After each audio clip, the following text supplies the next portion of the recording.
for you. Lotte, the floor is yours. Thank you. Thank you so much for this information I didn't know. And at first I want to start you by congratulating you on this excellent conference. I'm really impressed by the way that you tackle these important questions in working internationally, because I've worked in many international projects, and very often it's the easiest is to simply say, oh, we will just work with public domain material because we don't have to answer these hard questions. And hearing you talk about these hard questions and trying to find answers, I think is very interesting and important. And I look forward to hearing what you will be actually answering them with. So today I'm here talking to you about the KB lab that we have at the National Library of the Netherlands, but I also want to advertise a little bit about one of the working groups where I'm at DACH. Is the LIBER working group on digital humanities and digital cultural heritage, where I'm a co-chair. Look up the working group on the LIBER website. We will be asking for new members from the summer, so I do hope that you all feel inclined to join us. But today I'm here talking about the KB lab. I work in the research department of the National Library of the Netherlands as a digital scholarship advisor and the KB lab coordinator. And quickly, just a little bit about our library, because we're a little different than this library. We only have textual material, printed textual material. In the Netherlands, the archives have the handwritten material, and we have the Institute for Sound and Vision, which has all the audiovisual material. We do not have a legal deposit. So everything that we collect is either bought, that's the smallest part, or donated to us. And you can see that what we are collecting are books, periodicals, born digital materials, ebooks, but also websites. Looking at the KB, as most of the national libraries, we started digitizing in the 1990s. And by 2007, we had our first digital project where we actually also OCR'd, so optical character recognition to make it machine readable. And these were radio transcripts, or typewritten transcripts of radio bulletins, for which we do not have the audio anymore. So these are the only proof of the radio bulletins, of the news radio bulletins. So we published this in 2007. And then we went on to the Parliamentary Papers. So every parliamentary paper from 1814 to 1995, we digitized that, including all the maps, all the registers. And this was quite a big project for us. It was completely funded by the government, completely public domain. So this already gave us quite a big bulk of material to work with, because we ended up with 1.5 million documents. And then we started with our big newspaper project. We received funding to digitize 2 million newspaper pages, and in May 2010, we published this. And for us, it was a really big project, and I believe that we were also one of the forerunners of the newspaper platforms, where we had actually gone above and beyond. Because not only did you digitize the pages, we also segmented all the articles, corrected all the headings of each article, and then also attributed a genre. So we have articles, family notifications, advertisements, and illustrations. And by now we have more than 100 million pages of texts that are available for everyone. So everything you see here is available on our website called Delfer. It includes material from other libraries, from museums, from archives. It includes material that we digitized together with Google Books.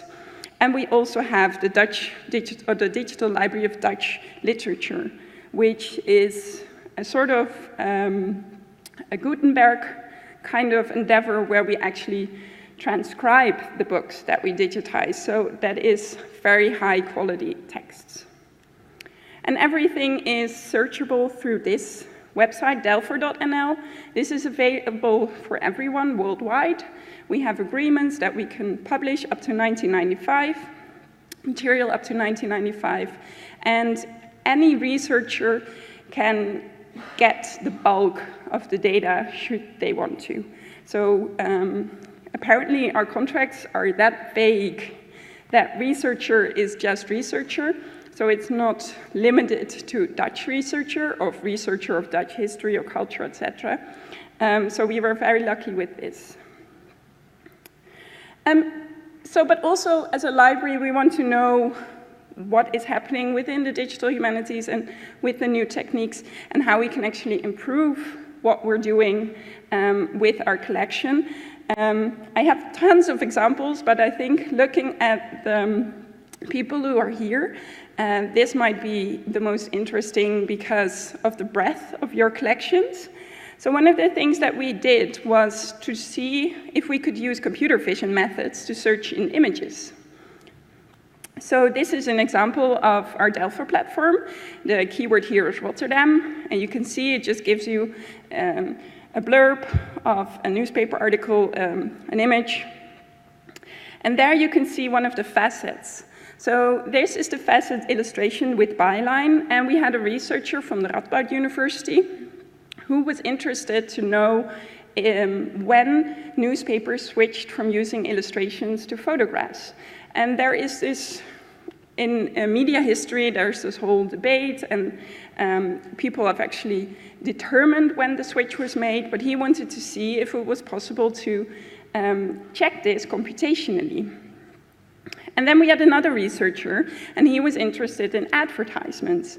So he was researching the influence of American economy on the Dutch culture, and he was using advertisements for this. So he wanted to know if, for example, cigarettes were being sold as American cigarettes, even though they were Dutch cigarettes. So you had a Marlboro man with a cowboy, and, for example, Coca-Cola.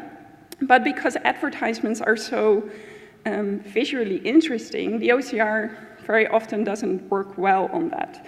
So you can't just search for Marlboro Man or Coca-Cola and get all the advertisements back. But with the new computational methods in computer vision, you can do things like this. So if you're bored of your Sudoku, just scan them and it will solve them for you. And we thought, if people are doing this for fun, there's also this really great video of finding Waldo. If people are doing this for fun, can we not just use those techniques for real? So together with one of our research software engineers, they actually went into the collection, extracted all the images that are in the digitized newspapers, which we could do because it's information that is embedded within the Alto files that we have. And they could not only find when newspapers went from advertisements to photos, they could also see which illustrations looked alike. So here they found maps, they found comics, they found chess, and they also, as he was a researcher of the First World War, found images of the First World War. So it was quite successful. And we built this very, very ugly interface where you can actually say, give me an image that has the category building or face or crowd or chess play, whatever. And it needs to have the text Amsterdam in the article that it is working with. So this gives us for us, this was a research project. But it gave us a lot of information about how we can apply these techniques to our own collection. And the example of the advertisements is somewhere where we actually looked at similar images within the advertisements. So here you can see I put in a bottle, and it just gives me all the bottles that he thinks it looks like. And this works for a subset of our collection because we only trained the algorithm on a specific set, but you can just put in anything. It does look at shapes on the advertisement. So, for example, if you put in an airplane, it might also give you a tube of toothpaste because it's like this rectangle that it recognizes. And together, Melvin Wevers and Thomas Smits, who were the two researchers we worked with, they recently published this paper on using neural networks to study historical images. So how and why did we get here? Because this was a fairly recent project.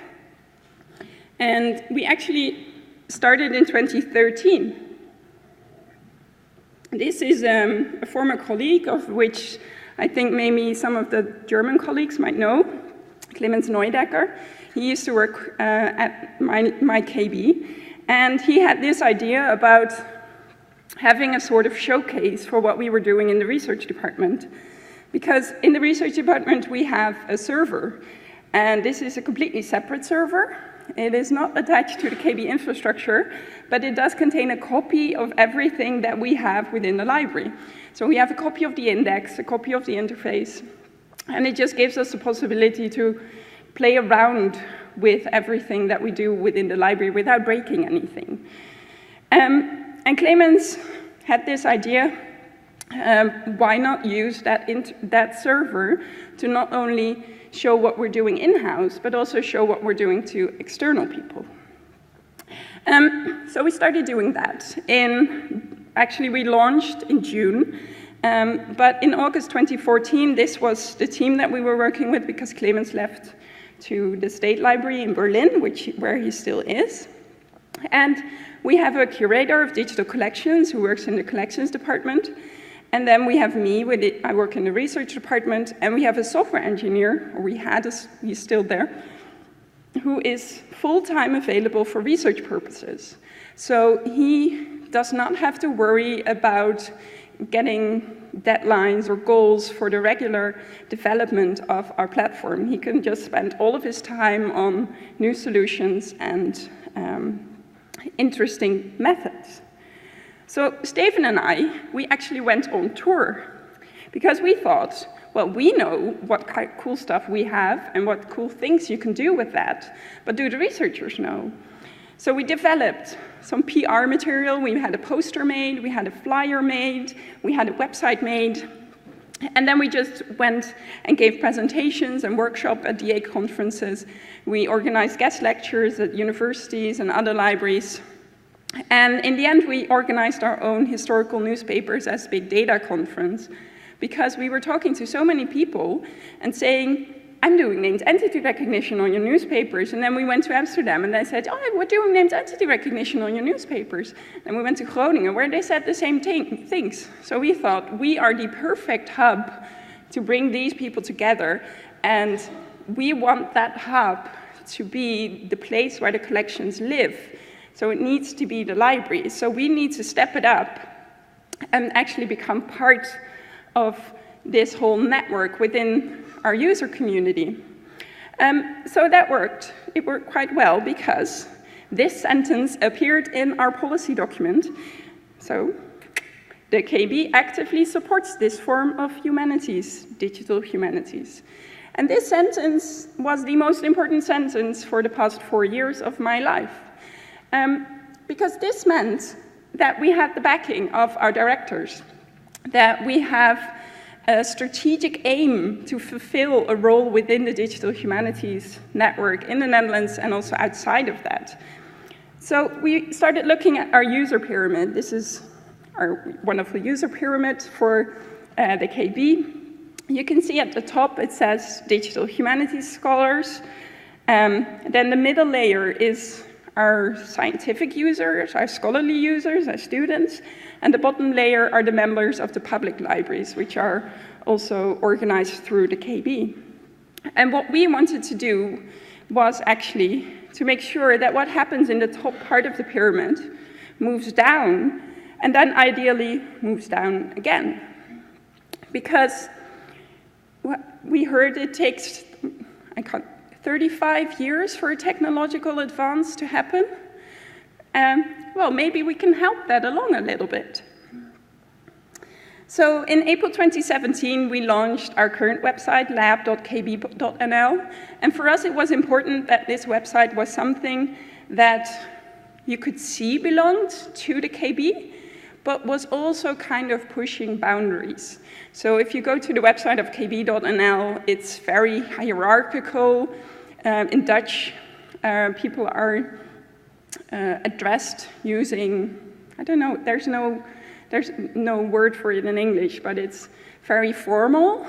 And I didn't want it to be formal, because this is specifically a place where we see our colleagues, our researchers as peers. We don't know exactly what we're doing here, and we don't want to send the message that we do. So we want to send the message like this is an area to play around, to experiment, to work together, to learn from each other. And we don't want to be the high and mighty KB doing that. We want to be your peer, your partner. And on this website, we publish data sets. We publish prototypes with code, with demonstrations. We also have a blog for researchers working with us. And you can find events where we'll be. So if you look at it now, you can see that I'm here. And this also meant that our team had to grow. So from 3, we went to 6 people. And you can see that we have an extra curator of the Born Digital collections. We have an extra research software engineer. And we had an extra digital scholarship advisor who is now our head of research. So by him being, firstly, a researcher, then a digital scholarship advisor, and now the head of our research department, it means that he has followed the path that we've done, that we've taken. He knows the research community, and he knows the importance of the experimentation. And having him in this place, in this management setting, works really well for us. We also, the 2 research software engineers, they're both still completely dedicated to the research department. So they are, like one of them is working very heavily with Anif, the Finnish tool to recognize, to automatically classify contents of, she is a linguist. So for her, it's a very interesting problem to tackle, and it's fantastic that we can use information from other libraries. And this is also something that we want to offer. So everything that we do, that we publish, is open source, reusable. We publish all the code. We publish all our training data. And we try to publish all our data if we can. If we cannot publish it directly, we will always have a way for you to reach it and to use it. So where do we get the researchers from? Well, simply put, we're paying some of them. And this is something that I know we're quite spoiled with. Because our collections department, they had this fellowship program where they invited a renowned researcher to come and work for 4 months on our collection, and then they publish a little booklet, and then they present something, and then they left. And we thought, that can be better. So what we did was actually reshape the fellowship into a digital humanities fellowship, because we had the software engineers, and we connected them to each other with the problems that the researchers came with, and together they worked on solutions and prototypes. And then in 2014, we started a research in residence program, because we noticed that the fellows, although they are very interesting to meet, and they have very good networks, they're very knowledgeable, they have very little time. And we thought, why not see if we can work with early career researchers? So we opened up a call for the researchers in residence. They need to be early career, so in the final phase of their PhD, or having obtained that in the last 5 years. And we actually second them to the library, so we pay their university that they can work with us for 6 months for half an FTE. And it costs us, including overhead, and the time that we as a team work on it, approximately 50,000 euros a year. But that does buy us 2 fantastic research projects, because we have 2 researchers in residence per year. We get loads of experiments with interesting people who then actually become sort of our ambassador. Because as you can see, the article that Thomas and Melvin published in one of the more renowned journals of digital humanities, It's basically celebrating us and our collections. So it's opening up other people to our collections. Everyone gets technical support from the lab, and that basically says that if you're a researcher in residence, you get a day and a half of technical software support, but the half day is for the software engineers themselves, for their own research question, because we do not offer a niche research opportunity for someone. We want it to be a project that is reusable for others, but also for ourselves. So it needs to contain a technique that helps us build our digital library. And it also means that we can share our data. So these are examples of people who actually build their own interfaces on our data. This is a Dutch research project. It's called Claria. It's a combination of Clarin and Daria in the Netherlands. And they are using our newspapers for linguistic purposes, enriching them with part-of-speech tagging, named entity recognition, but also combining them with the collections that are at the Institute for Sound and Vision. And we've recently heard that we have received, together with the whole network, of course, received a grant of 13 million euros to actually start building on this and to work on a model where we do not have to give away the data continuously, but that the data stays with the KB and that we offer a layer where the tools can be plugged in. Because now there are copies of our collections going around in the Netherlands, and every time we update our collections, they have to update their tools, and it's quite some hassle. You have 5 minutes. Thank you. So what has the researchers, working with the researchers, what did they say? We had someone do an internship from the ETA library in Zurich, Michael Gasser, and he interviewed some of the researchers that we worked with, and they were all quite positive. Things like major impact on the researchers catapulted into DH. So for example, Thomas Smits, one of the researchers, he had no idea what a neural network was before starting at the KB.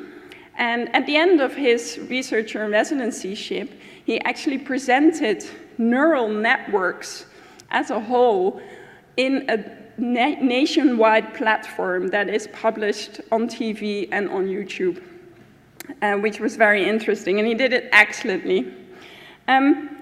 We also, they knew more about digital source criticism, because working with us meant that they got much more information about how our collections are built, what's in there, what is in the metadata, and what you can actually do with them.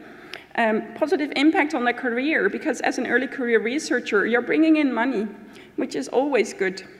You can put it on your CV, it's very interesting. And they gave them a better understanding of the KB, so they're in our networks. And what have we gotten since 2014?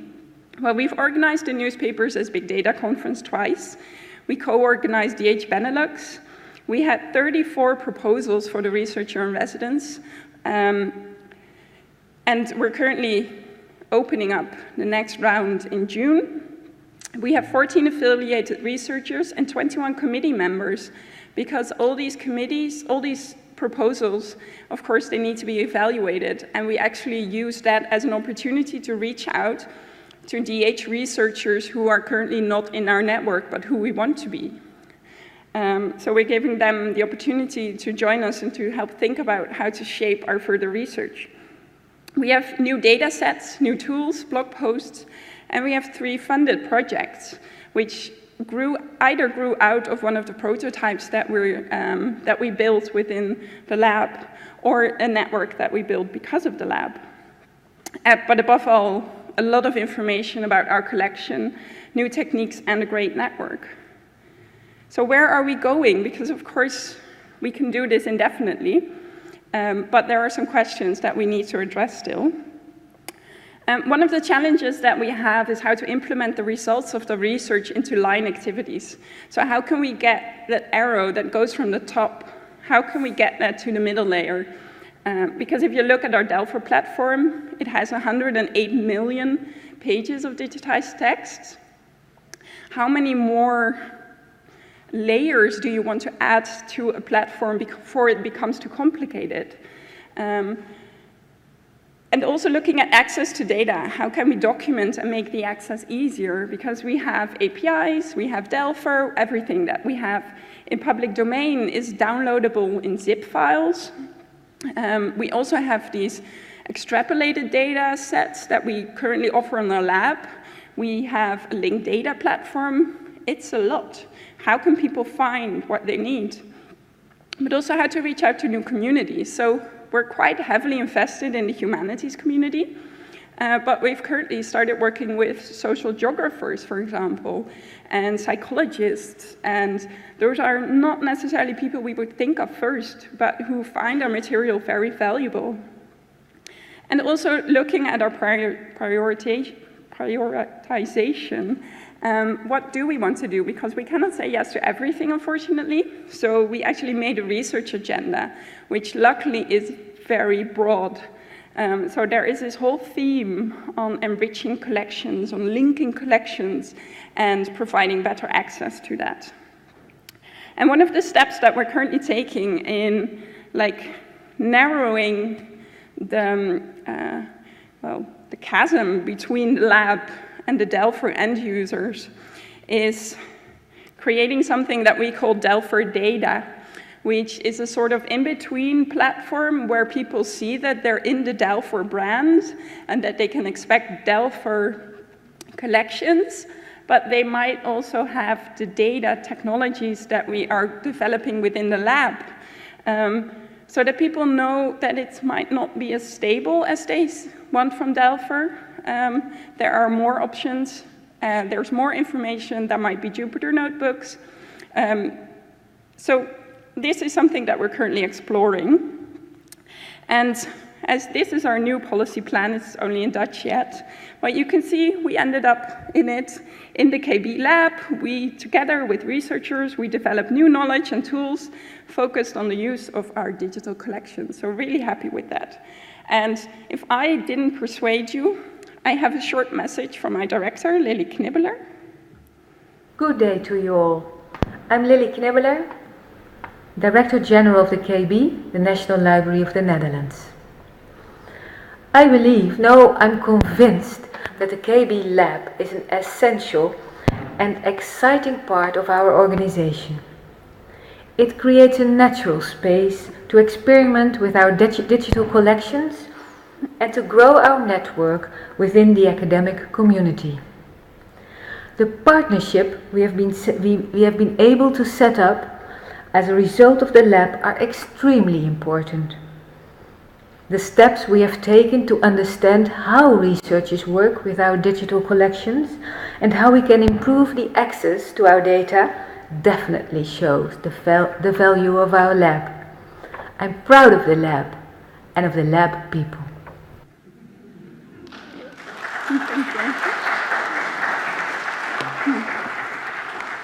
I promise it will be inspiring, wasn't it? It's very, very impressive, I think, and I think your research strategy is also something we have been reading and saying, wow, that's a really nicely done document. Thank you, Lotte, very much. But I am convinced you must have some questions. Now is the time. Yes, I will give you a microphone. Please ask. Yes, thank you, Lotte. It was a fantastic presentation. Sort of very, very good case example, sort of how you really can develop digital humanities project within your library. I have a couple of questions and then one comment. I start with a comment. You mentioned open source, and I think this is extremely important.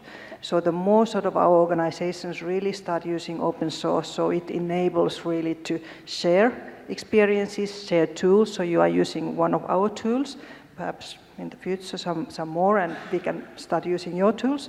So this is fantastic, and I hope that colleagues here really take this message. But my question, first one is sort of, is the library funding most of the activities? You mentioned some projects, but could you explain sort of how the funding is structured? And then I have another question after this. Yes.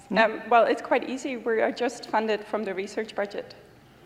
Of the library? Of the library, yes. Okay. And how big is the budget? Approximately 6 people? Or well, from the 6 people, 2 actually work in the collections department. Okay. So we are a team that works across different departments. So 6 people, it's not too... Yeah, so we have 4 in the research department, but I honestly, I don't know. I can ask. It's good. I can calculate. I'll put it on Twitter. Yeah. Then my other question is, I know that Netherlands has Open Science Coordinator, as does Finland, so we have 2 countries in Europe who really have officially organized this. And I also heard from this coordinator that you have quite good infrastructures to support open science and digital services. So I wonder, have you considered using these national level infrastructures to store your data, for example? Or you want to hold it in-house? Yes, no, we do. So we have, it's called the Data Archive Networking Services, which is the service that stores data on the long term. And several of our data sets are stored within that network.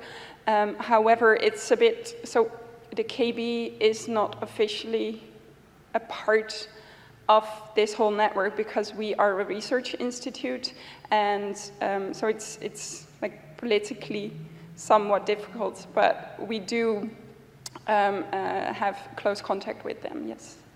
Yeah. Thank you very much, Lotte, and let's give her once again applause. I think it was brilliant.